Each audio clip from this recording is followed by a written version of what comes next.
Good day and welcome back to Elementary 72 Gaming. Now, for today's episode, we will be continuing with our climb up the tower, and I'm going to be in a little bit more cheery mood. Now, obviously, these parts are a bit morbid for the start here. I didn't realize I'm starting with the funeral. I forgot that whole funeral hasn't yet been done. So, yeah, we're going to kick off from episode 59. I'm hoping to actually make it to around episode 65 because, as I said, the comic starts up next week and I have a week to get to season 2. I actually want to be doing this full content, everything in an episode, in a week, full spoilers, revealing everything with regards to the episodes, and then I'll do a second episode after that there with another spoiler version of things where I'm going to ruin the anime. Now the reason for it is I'm going to use the back, the forward, I'm going to see what they cut out, and I'm going to see how much they're actually missing from things. Now you might not see this as a big thing, but here's the reality. They could be missing something as simple as the fight with Refleo, right? That fight isn't small, it's actually massive.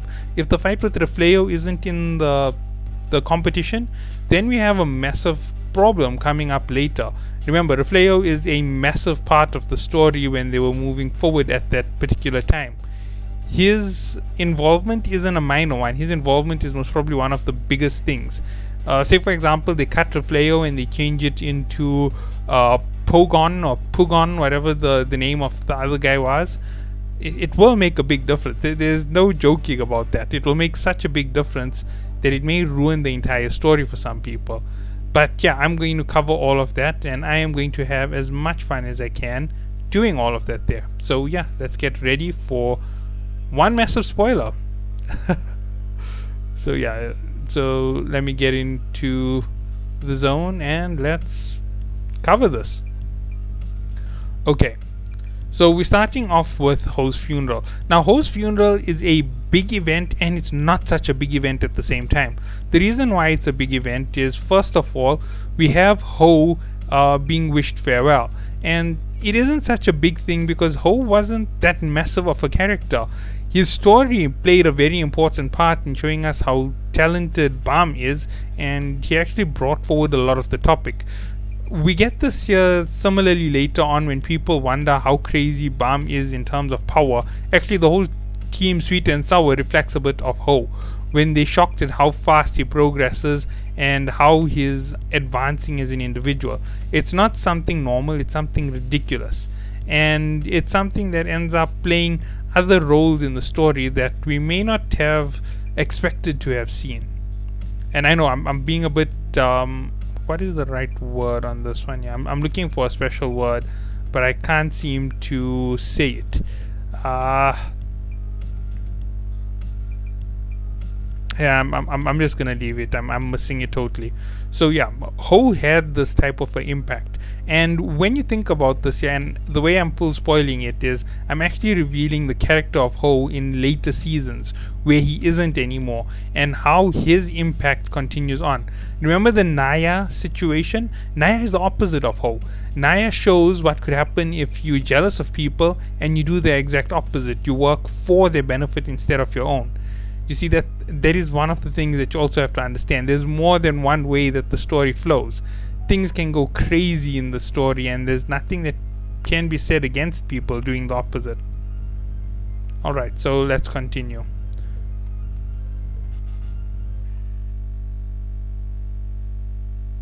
Here's Rachel standing at the window and looking over.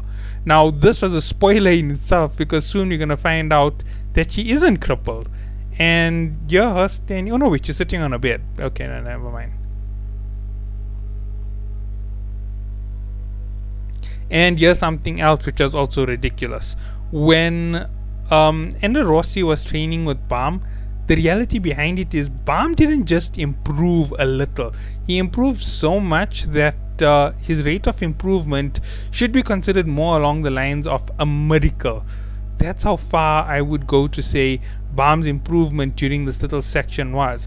Balm didn't just improve himself to the point where he's a more powerful foe to face off against and he's a bit ridiculous. He's absolutely ridiculous. He's not just a phenomenal force to catch up with in the tower, he is the force of all forces for you to meet up with in the tower. He's already reaching the stage. Him and Ender Rossi training is a big thing, and this is why. Right?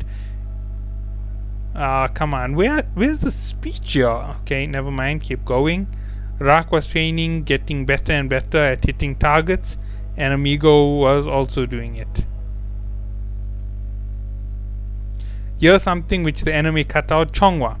Now, he may play a role in the future in the series because there may be a season where Chongwa is actually going to be there. He's going to play a major role if I am correct, and it's going to be a big thing that he was cut out at this point. So yeah, we'll see how things play out. I'm not 100% sure if it's actually going to go that way, and we'll see how things go. So there's a Chongwa gets it back, and we see these guys keep pelting their spears. And here's Lopo Biaren.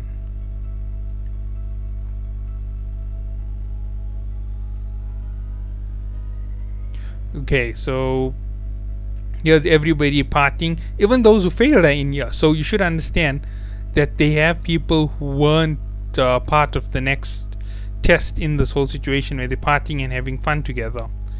Here's Inferno Punch guy. Then there's a whole lot of others in this room as well. Let's see who else is here.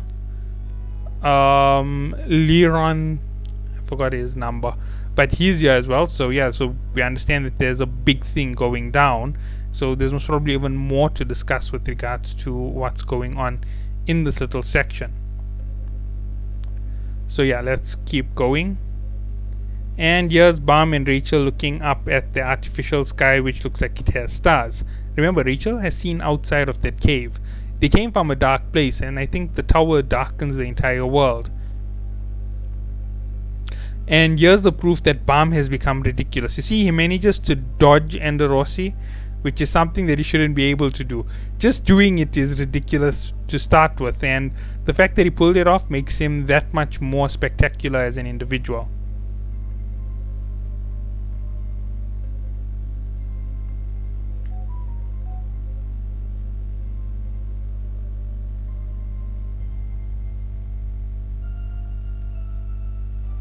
Submerged fish hunt. Do you have any idea how important this is? Whew, if I only could say. Okay, so yeah, so the submerged fish hunt, we all know that it is an important scene in its overall perpetuity. Using big words for no reason, but yeah, here we go. So we get Balm and Rachel to start this off. You see that they're going to be in the bubble inside. And last examination, second floor. This is where things start to play a more important part. We see that they're looking at things from this point.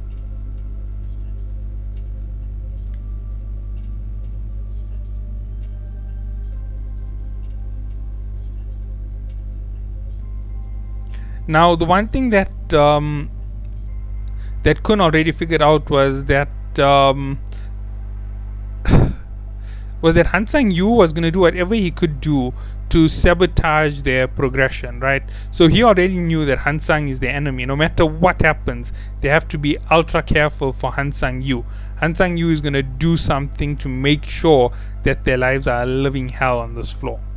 So they already knew that there. That's why they're getting in position. They're doing all they can to get ready for this fight.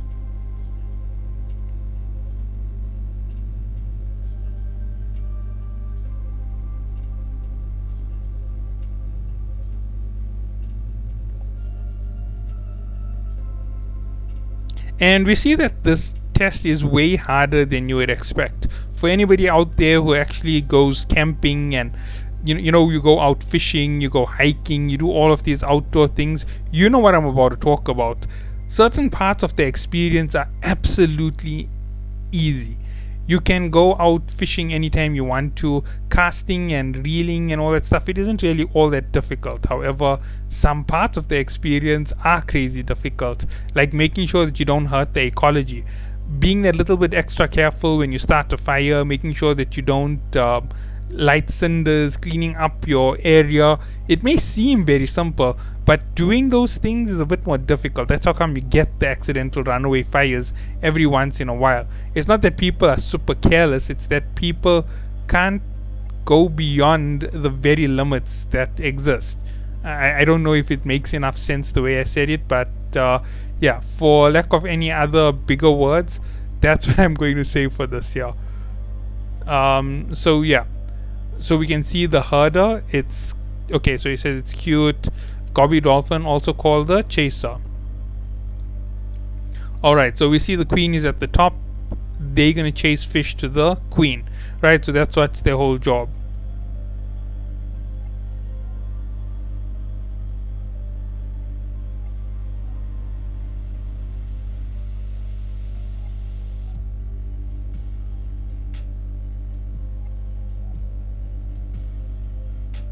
So we see that they call this whole thing the wine glass.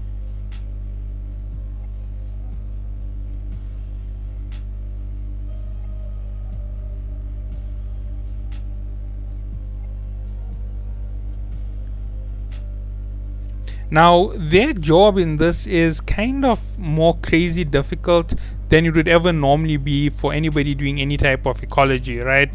It's just something that you have to understand about why this test is actually difficult. In terms of the actual difficulty of this test, the difficult part of this test is actually managing to handle the craziness that they're about to go through.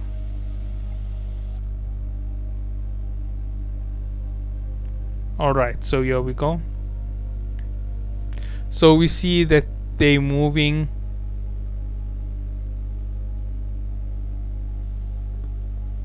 Okay, so we see Balm and Rachel have started to move. We see the net is already being made by the Gobi dolphins.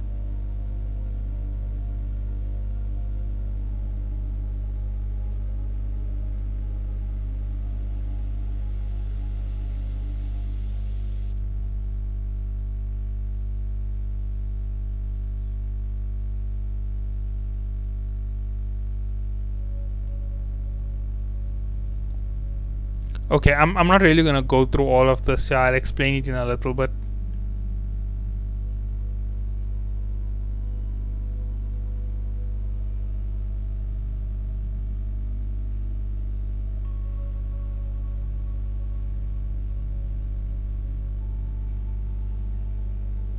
Alright, and here is the big catch. Sharks will appear to eat it.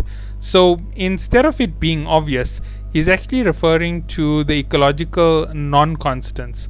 I know that sounds ridiculous to say in any way, manner, or form, but the non-constant in this situation that he's talking about is the fact that there's predatory species, and a predatory species can show up at any time in nature, and that's just one of the weird things about them. They will do whatever they're going to do. All right.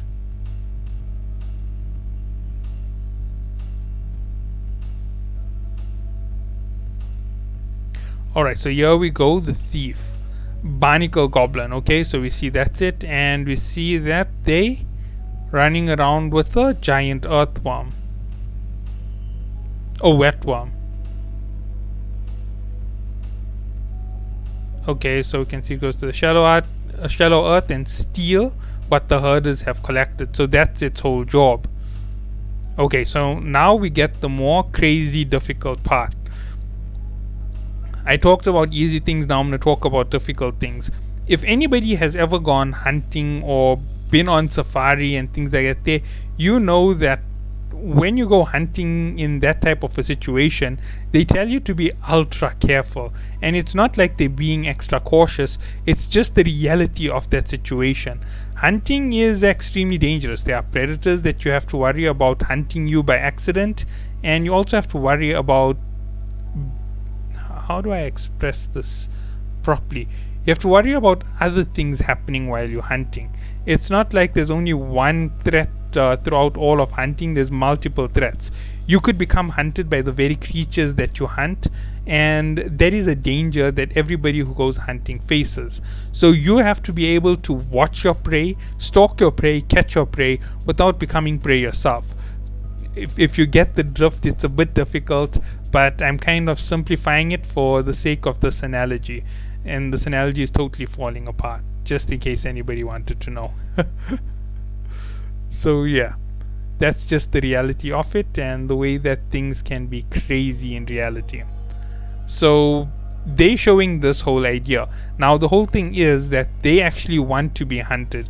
They want a certain thing to be caught. Now, this here would be something more akin to nature preservationists or selective hunting. You want them to only hunt the old animals, but you don't want to put a hunter there. So you're going to try and herd a lion or some crazy predator, right, into hunting only what you wanted to hunt. I know this is getting so out of hand just in description alone. I don't even want to finish that statement. It is absurd. Anyway, and that is basically what they're describing for this entire test. And last but not least is another predator entering into the scene. This predator will hunt the gobby dolphins and it will fight the barnacles. So it was also their natural balance to this entire situation. Remember, nature is naturally balanced. Anything that occurs naturally generally has its own balance, its own structure that is separate from everything. It's just the way of nature. Okay, yeah, I'm not gonna get into it. It looks similar to Rock. That's just a nasty little joke over there. You know, they love picking on Rock, more like SIU loves doing it. I don't know why. Rock is such a cute and adorable and wonderful character. Who would ever want to hate him? It's just my way of being over sarcastic. If the bubble gets caught by the worm, it's game over. So here we go, right? And last but not least, they have the bull. Now, the bull is basically a misnomer for humans, for primitive humans, in other words, humans who don't form part of culture and will hunt as they like. You get this here all over the world. There are still some tribes who have not embraced the modern era. In case you don't know about that, that is what they're referring to here.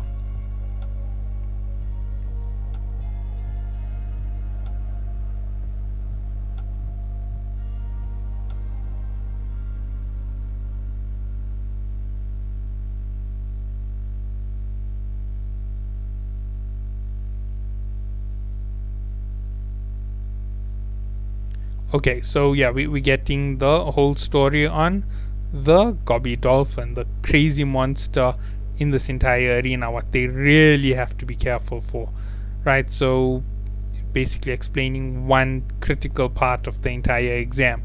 So in other words, this is a little bit of a twist on things.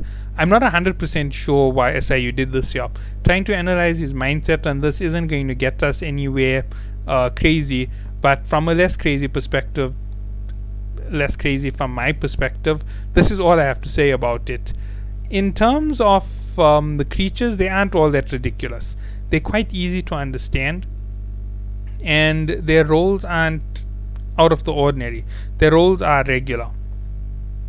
They're not going to cause problems later down the line. They're not going to become hassles for us to understand the story.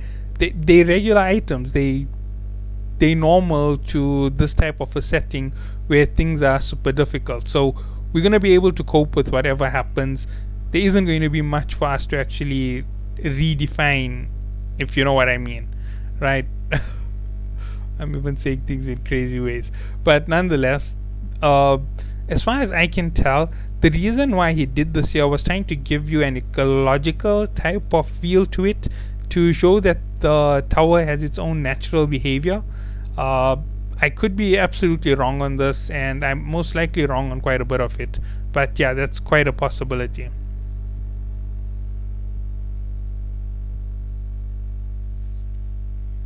Okay, so things will become very difficult. Alright, here we go. And here's the bull getting ready for its hunt. Tower of God. Alright, so yeah, I have 10 more minutes before I reach my 30-minute limit on these episodes. The reason why I leave it to a 30-minute limit is 30 minutes is quite a long episode and it leaves enough time for me to explain whatever I go through.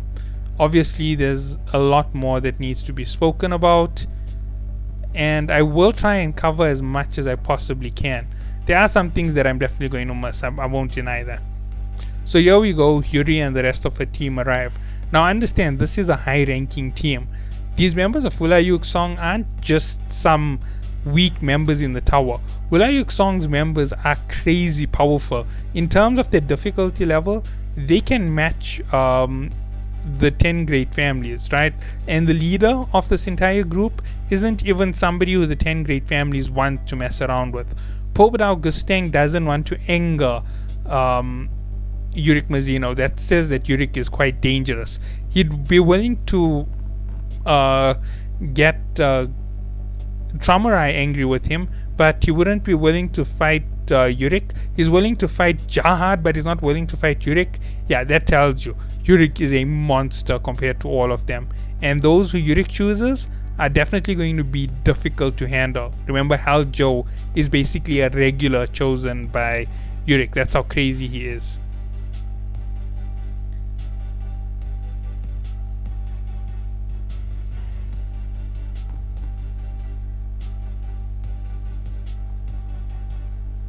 Alright, let's keep going.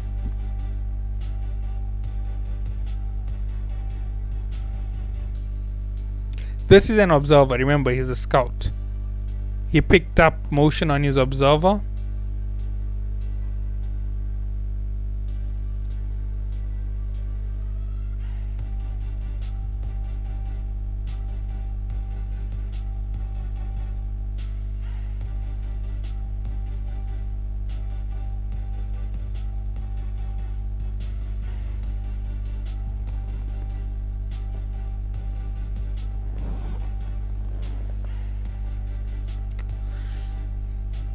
Oh, so we see the impact of Lennon talking to Serena is Serena Lennon. So yeah, Serena talking to Shibisu. I don't know his full name. I know Serena's full name. I don't know if Ho had another name, and I don't know if Shibisu has another name. I know Hats is only Hats. I only know Anak is Anak, and I don't know her real name. I know Enderossi isn't really Enderossi. She has a different name, and she's from one of the weaker 10 great families, so she's most probably a blood matter. So her real name would be something blood matter, most likely. She could be Tuperi, but I doubt she's a Tuperi. They didn't train her to be some kind of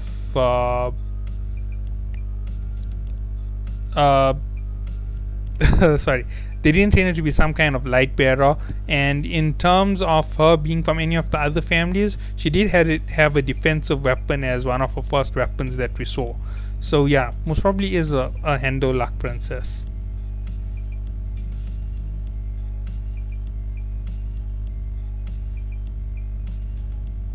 Alright.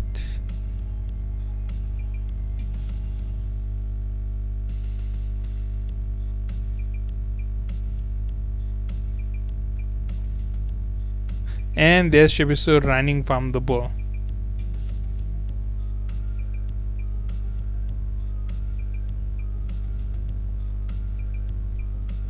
Compared to the bull, Rak is cute. I like that one.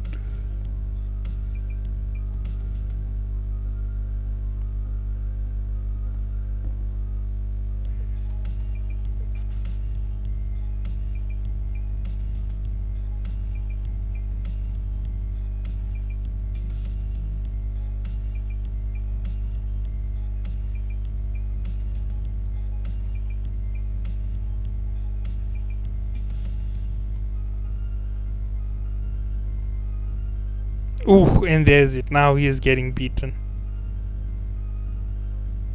And there's it dodging its mouth.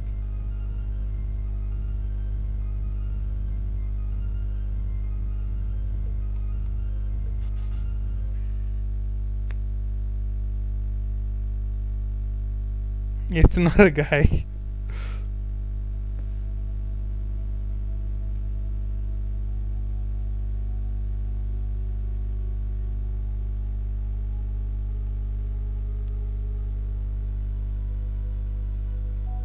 And there's Green April.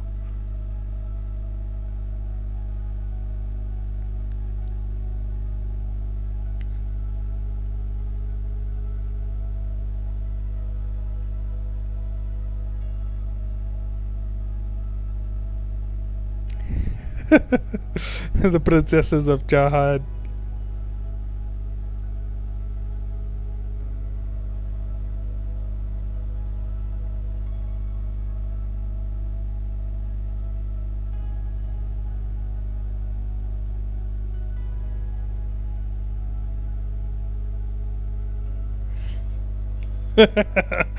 I like this little joke, right?